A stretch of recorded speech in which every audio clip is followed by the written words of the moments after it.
beginning, I mean, there's the Ginsberg, young Ginsberg coming of age sexually, and there's a scene there, you know, where you have sex, and it's like, that's a big scene. I mean, I do wonder. It's near the end of the movie. Yeah, but it's there. Yeah. Right? I thought you said it was near the start. No. Rush into it. No. Can you imagine?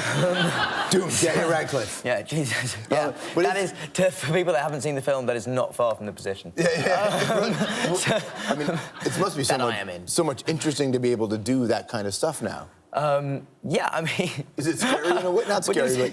It's interesting to do specifically that kind of stuff. No. Like, I'm sure that's interesting to people, but I'm just... No, the idea that you get to even push yourself in that way. Yeah, I mean, like, it's the fact that I'm doing, like, a wide variety of parts and... But, I mean, to be honest, I've always been... Even during Potter, like, I was doing Equus, you know, during Potter, so I don't think that's... Yeah, I know, that's the thing, like, I love the fact I've got so many, you know, questions about this gay sex scene.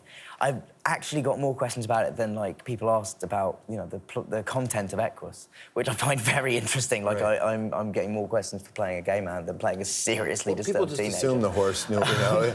No, but it's this idea that you've been able to, in short order, like, it hasn't been that many years, and the kinds of roles that you get to dive into now, I don't think a lot of people who start off in child work get to do this. But I think, you know, I think a lot of it comes from doing Equus, and I think that was a big sort of statement of intent, and people kind of went, OK, well, he's serious about this. He doesn't want... you know, he's prepared to take risks, and I think, you know, I've been lucky in that people have seen that and have wanted to, you know, have rewarded it by giving me other opportunities. You know, John coming to see Equus is a perfect example. You know, I played Allen Ginsberg because of Equus, basically. You know, I mean, there's a lot of stuff like that. I mean, I think you know, I remember I've got, you know, people who've come to see How to Succeed that I've then gone on to work with, and you know, it's like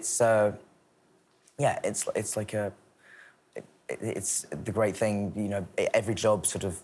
If you take every job as an opportunity to prove something, then hopefully you will prove something to somebody and they'll, you know, Are you proving it to yourself as well? Yeah, I mean, it's mainly, I suppose, mainly to myself. You've got, you know, I've learned that you sort of have to...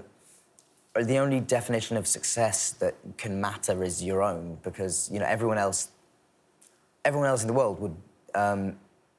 seems to think that I've just been completely successful and you know, that I could just stop now. And sort of, you know, not everyone thinks that, but some people sort of have that attitude of, you know, that success is, you know, equates to money, and if you've done that young, then you've just been successful. And I actually don't think that's not how I regard it myself, because I regard success as, you know, becoming a better actor with every job I do and continuing to work. And I think I regard success as a career with longevity. Yeah. Like, that's a key part of it. But even as a person, like, a place to go and have value and meaning and learn just as a human being, that's also success, right? Yeah, absolutely, of course.